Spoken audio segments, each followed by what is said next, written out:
apakah kesan perang Amerika Syarikat dan Iran di Timur Tengah kepada Malaysia? Ramai ingat perang antara Iran dan Amerika Syarikat ni jauh dari kita. Sebenarnya tidak. Perang ni tengah merompak duit poket kita dengan diam-diam. 1 minit biar saya meneliti impak sebenarnya.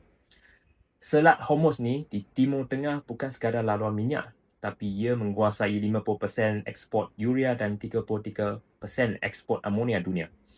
Ada orang tanya, apa benda ni? Guys, inilah bahan asas untuk menghasil baja. Setiap tahun, Malaysia import sayur dari Thailand bernilai 2 bilion ringgit. Bila perang meletup, logistik dunia terganggu.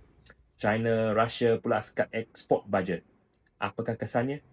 Kesannya adalah harga baja melambung. Sayur kita, padi kita, malah dedak ayam pun akan jadi mahal. Akhirnya kita terpaksa bayar lebih beratus juta untuk sayur import saja. Poin paling penting ialah, bila perang, harga minyak naik. Jangan ingat kita tak bawa kereta, tak akan kena kesan.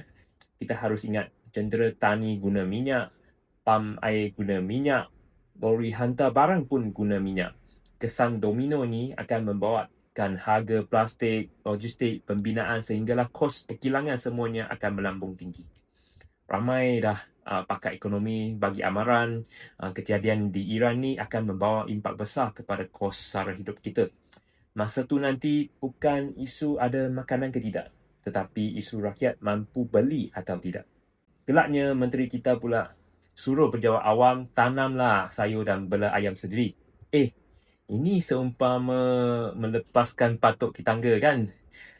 Jadi kerajaan patut segera mencari jalan alternatif seperti menyalurkan insentif cukai dan meneroka tanah untuk menggalakkan rakyat petani. Saya rasa itu barulah langkah bijak untuk menjamin bekalan makanan dan menstabilkan harga. Akhir sekali saya ada soalan untuk awak. Memandangkan Malaysia adalah negara pengeluar minyak, manakala Thailand adalah pengimport minyak, kenapa sekarang harga diesel di Thailand boleh jadi lebih murah daripada Malaysia? Apakah pandangan you?